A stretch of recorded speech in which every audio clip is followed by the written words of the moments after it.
you have vast experience, great customer connections, and then add digital tools on that, you have a very powerful resource, which is why I think reskilling is so important. You probably aren't going to get everybody to convert and think that way, but boy, it's worth the effort.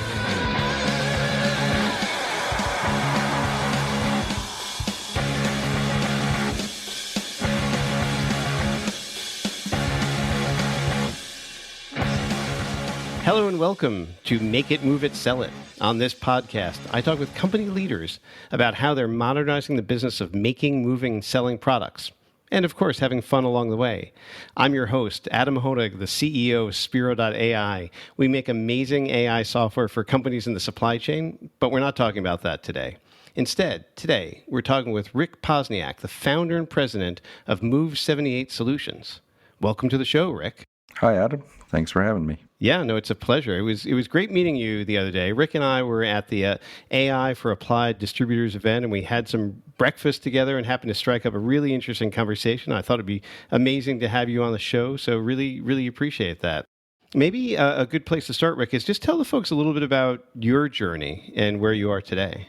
So I've been in the industrial distribution space my whole life, electrical distribution to be specific, working for some of the bigger guys, Rexel and Sonepar, and doing a lot of digital work there. But, my past, I really had a lot of different roles, sales, marketing, industrial automation. I sold that for a while. So it really let me understand the complete workings of distributors and wholesalers. And the last 10 years, I've really been in the digital space. So about a year ago, I decided I could do more helping other distributors. So I founded MOVE78. And just a quick note on where I picked the name. And people always think I'm in the moving business, but it's not. There was a movie made a few years ago about Google's early foray into AI with DeepMinds, and they started by playing a game, the game Go, which is a very popular, especially with Asians, the black and white tiles, and you try to control a board, but it's even more strategic than chess. So they ended up playing the Grandmaster, who was really confident that he could beat the AI. First couple games, the AI just smoked him, and he realized he had to think totally different. And really, the takeaway from this is that, man plus AI is much stronger than man fighting AI. So he finally beat the AI one game and made this move that was totally unprecedented for the game, and it was the 78th move of the game. So that's where I got the name for the company. But we're doing a lot of AI work right now, but still traditional type stuff with customer service automation, expanding digital channels. Most people think of digital as their website and their app, but there's a lot of different ways customers are looking to connect with the distributors. So I work on that. One of the ones the topic we're talking about today, digital reskilling. As I'm working on those other two, a lot of companies are asking, listen, we know we have to change the culture of our company and get more digital literate. So I'm doing work in that space as well, too. So looking forward to discussing that topic today. Yeah, so I want to get back to this MOVE78. So it's sort of meta here a little bit, the naming the company after the move that the person made to outwit the AI, right? And here we are helping people with digital and with AI. So you're working on your own secret MOVE78 that can help companies, I presume. Yeah, maybe Move 156 or something. Exactly. It's got to be some number like that. Yeah. But ultimately, I think DeepMind kind of cornered the market on Go, right? I mean, they're just like somehow they figured out all of the strategies. Those guys. Yeah, it was shocking how big a news this was, especially for Go players. They believed we were a decade away from a machine beating a champion, but it showed how much AI has come along. So it was devastating, yet revealing at the same time. Now, when you think about the ownership and executives in distribution space who are looking at their own business and thinking about digital transformation as well as AI. Do you feel like they're in the same spot? They're like, well, it's coming, it'll be here in 20 years. And you're like, no, it's going to be here tomorrow. Or how do you see that? Yeah, great, great point. I think they're underestimating how quickly things are happening, and most distributors have at least some digital team built already, usually to address e-commerce and digital marketing. But if you're not incorporating all aspects of your business in digital, you're completely missing the boat. And I think you're right. They're just, we've got time. We've got time to work this through, and time to build the right team, time to re-educate our people. And, I'm just the opposite, thinking we got, very short periods of time. I was looking for the right type of analogy to talk about what you just mentioned. And me and another solution provider came up with this the other day. That are you familiar with tsunamis, and the way, a tsunami, everyone knows, is this massive tidal wave that just wreaks destruction. But what's really interesting in what happens before a tidal wave, before a tsunami, is, the water gets sucked back, and it's building up enough, water to, Sure. Then do what it does. But in those few seconds or a minute, all of a sudden, if you're at a beach, the water disappears, and all of a sudden you've got shells and all marine life and everything, and it looks super interesting. And what typically happens is people start walking out and picking up the shells and just, fascinated by what's going on.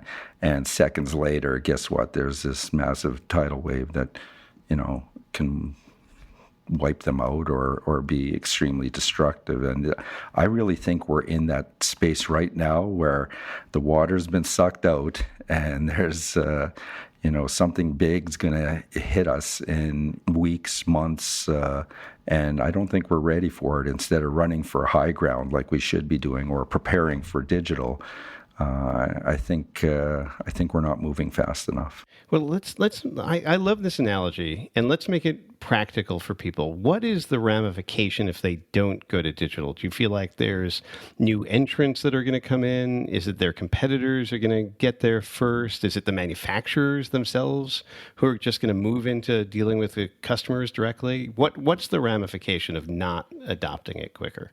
Well, I think you hit on all of them. It probably won't be any one of those that will disrupt a distributor's business, but it'll be external forces like, some of the other distributors, maybe not even in their space, like electrical or plumbing or HVAC, but an MRO distributor that has figured out this whole digital game and sells into their space. We know that, Home Depot is bought into distribution now, and they're really good at it too. And so I think all these external forces, I'm still waiting for a pure distributor, a digital distributor pop up and really disrupt things too. So I think they will be disrupted from all angles. And if you're not ready, yikes. Yeah, I feel like distribution in particular is more vulnerable to this disruption than other industries. If you're a manufacturer, you've got your process for producing products. I mean, people can copy the products, at some level, but it takes a lot of investment and startup. But like to get going in the distribution, to start an AI first or digital first distribution business has a lot less overhead than some of these other businesses. And you don't have that ownership of the product in the same way. That's what makes me concerned, that there might be more vulnerability there. Yeah, totally agree. At the end of the day, a distributor is a middleman. And yes, we're, doing a lot of work to add services to increase our value, but, we're in that middle of the supply chain. And so I think it's even harder to be completely digital, but more important that because you got the manufacturer on one side and your customers on the other, and you got to be digital on both ends. So yeah, one of the trends is, so we work with manufacturers and distributors, and one of the trends that I see in manufacturing is that there's sort of a generational handoff, if you will. The grandfather started the business, the father's running it, maybe handing it off to his daughter now to be the third generation, and they are much more digitally capable than the older generations. And they're thinking, oh, why can't we do e-commerce too? Why can't we go directly to our customers? And I think if that trend continues, it just continues to squeeze the space where the distributors play. So that's on my mind. It is funny too.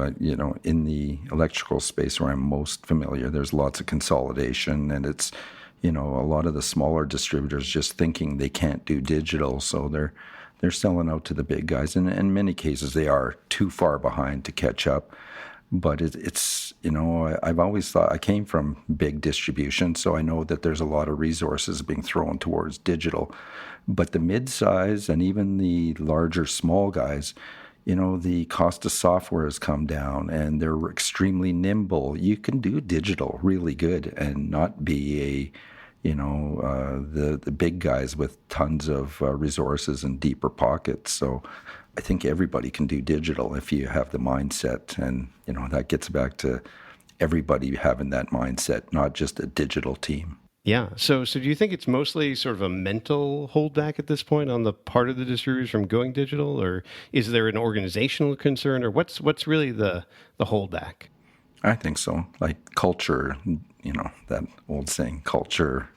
What is it? Culture eats strategy. I think strategy for breakfast. It's like true. Like if you had everybody in your organization thinking digitally and coming to you with ideas on how to improve this process or that process, and once you do implement a solution, everyone buys in instead of having to spend months or years on the adoption piece, you're going to kill it. Yeah, I totally agree. I mean, this is one of the things that was so interesting about our conversation a couple of weeks ago is, for people to adopt a solution like Spiro does require a culture change. It requires people to be willing to try to do things differently. And yeah. Unfortunately, there's older, more experienced workers who are very eager to adapt technology, but somehow, a lot of people aren't. That's definitely something that we see a lot of. Yeah, that point about an older, experienced worker adopting technology, they are the most powerful people in an organization. When you have vast experience, great customer connections, and then add digital tools on that, you have a very powerful resource, which is why I think reskilling is so important. You probably aren't going to get everybody to convert and think that way, but boy, it's worth the effort to try to change the mindset of your most experienced people, because there's so much value there. So you're not recommending that we just use AI to get everybody out of the organization then? No, it's funny being in this space that most people equate that's what my mission is, but it's not. At least we're a long ways away from that. So augmenting people, I love that term, augmenting people in their current roles makes them that much better, that much smarter, and they're able to kick butt and do twice or three times as much as they could a couple of years ago. Yeah, I mean, so the more experienced workers, of course, are your product experts. They're your customer relationship owners, right? They're the trusted advisors, probably, for a lot of people that you're dealing with, and so not having those people doesn't make any sense at all. But I'm super curious. So in your work with this more experienced workforce, what strategies have you seen to be successful in helping people make that shift to using digital and thinking about things differently? Well, it's funny. I got to admit, I'm kind of in the experimenting stage right now. I do offer a course. It's called Building Digital Confidence for Experienced Employees, a full-day course, and you explain, here's the, why your company uses technology. What is a tech stack, and how does your company use that to conduct its business? Then you talk about AI, friend or foe, and so you take a full day and start showing them that, technology doesn't have to be evil, or, it's not going to replace you unless you let it. And But the problem is most people don't have a full day, and definitely, taking them off site to do it in person is difficult. So trying to see how we can do this through online courses. And there's not one method either that works well. Obviously, every human learns a little differently. So, I'm, trying to see what's the best way to reach experienced employees. Even when I talk to, in the past month, I've talked to 7 or 8 HR people from different sized organizations at distributors, and even they have very different opinions on what is reskilling. Typically when I start that discussion, it's like, yeah, we have a training department. I'm very, the belief that reskilling and training are two totally different topics. Training is learning a particular skill. Reskilling is changing your mindset. And so most HR people are still struggling with that themselves too. How do we change the culture of our company to accept digital? Some of them just believe it's organic and it's going to happen. The more digital tools we throw in front of them, the more they have to learn. In a way, they're right, but you're going to lose people in the wash when you do it that method. So why not be proactive and try to get them on board in this early stage of digital implementation? If you can change their mindset, way better than forcing digital tools on them. Yeah, I think you're on the money with that. I think today it really is a mindset change that.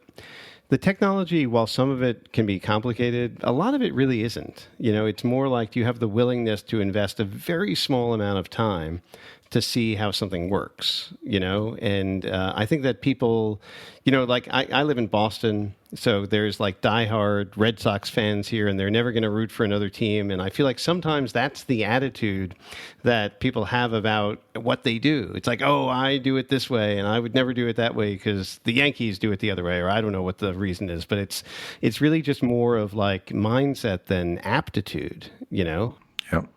It's shocking how many people believe their little slice of what needs to be done is so human or relationship driven. Technology can't take care of that, and we're just seeing in the last couple of years so untrue.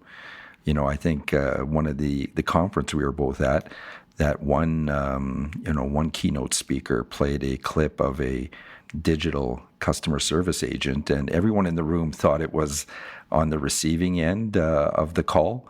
And it turned out that the chatbot was making a call to transportation companies to source some flatbeds and then negotiating the price on it. That was, I've never seen, 350 people go silent like that when we all realized, no, it was the outgoing call that was the chatbot. So there's no limits on what can eventually be done. And back to the sort of reskilling, if people see that before they're fully convinced of the benefits of digital, they're going to be scared as hell that, wow, I am totally going to be replaced. And we're just, that was one far ahead example, but most companies are not, in that space and won't be there for a long time. But yeah.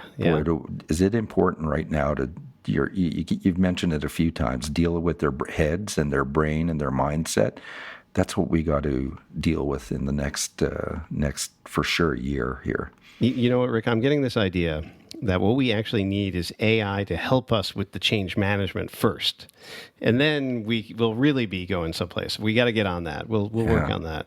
But so you mentioned sort of the strategy of, well, I don't want to say instilling fear, but making people aware if they don't get on the train, they're potentially going to be missing out on stuff. What about incentives? I know we've worked with companies that have put formal incentives in place to try to get people to break the cycle of behavior, whether it's a monetary thing or a recognition thing. Have you seen that work, in your world?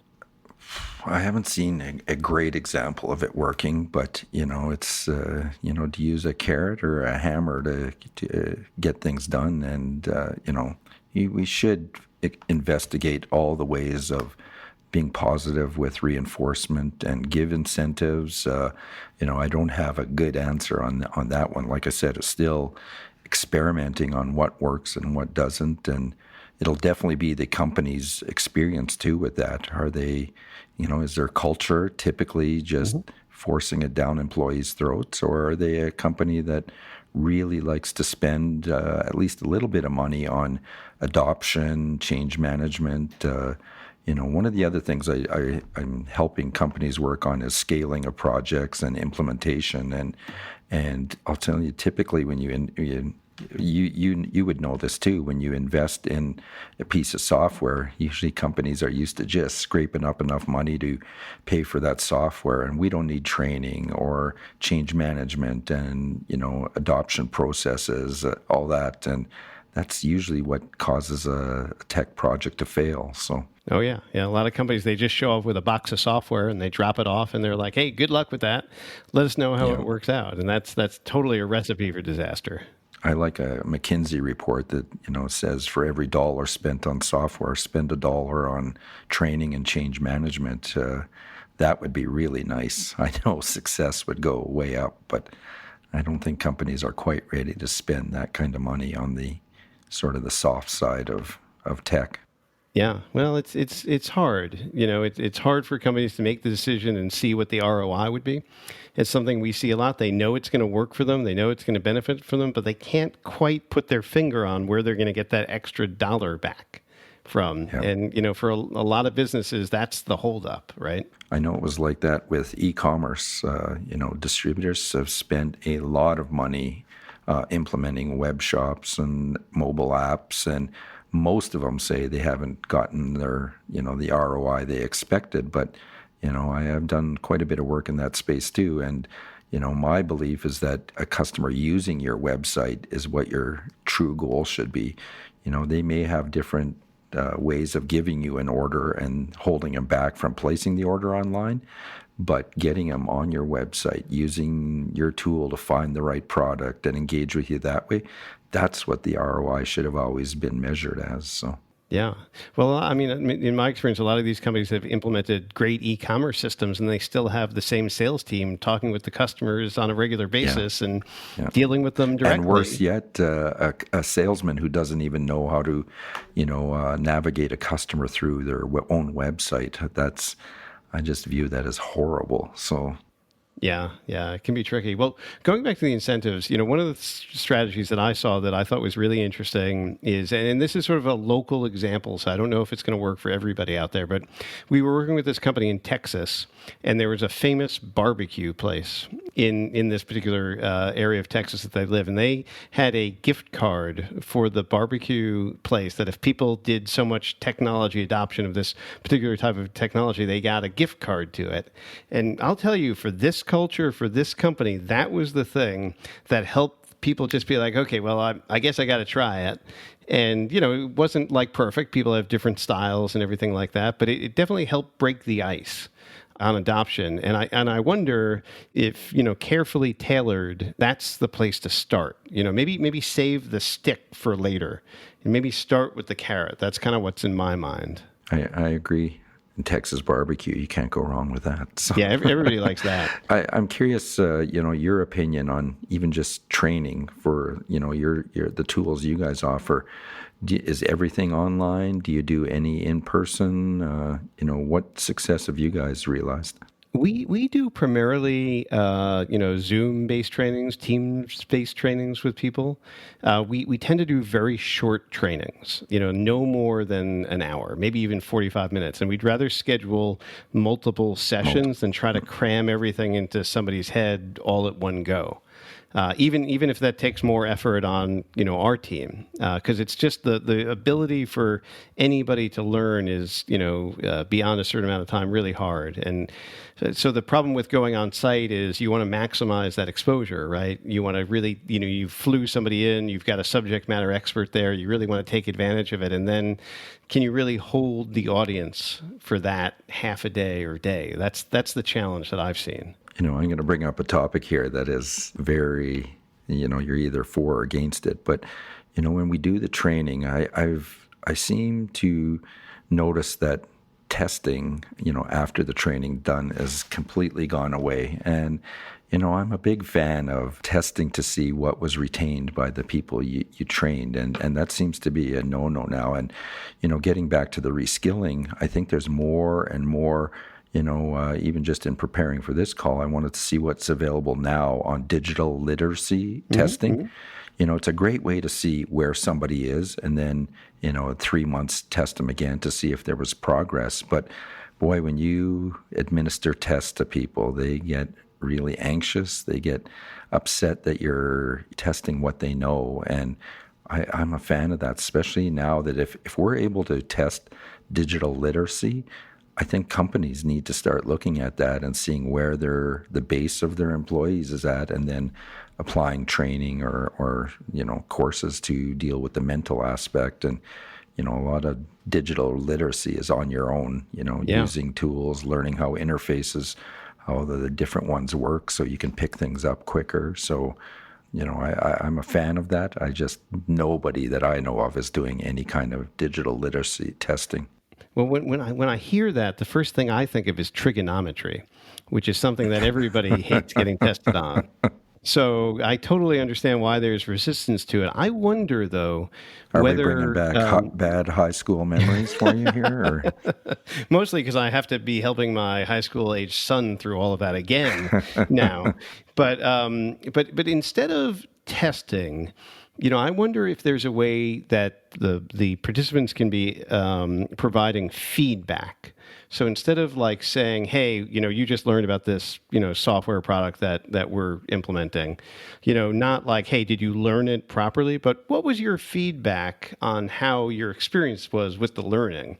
And that could also give you some sort of, understanding of the learned capability at the same time, but it would be less threatening. Is that an option? Oh, for sure. I know my opinion is probably on the far end of the spectrum because of what you just said. That it turns people off. They'll try to avoid it. The amount of stress people have just from taking simple tests is large. So if you could work it into, gentle feedback, it'd probably be more successful. I mean, everybody likes to tell you their opinion about something. Oh yeah, no shortage there.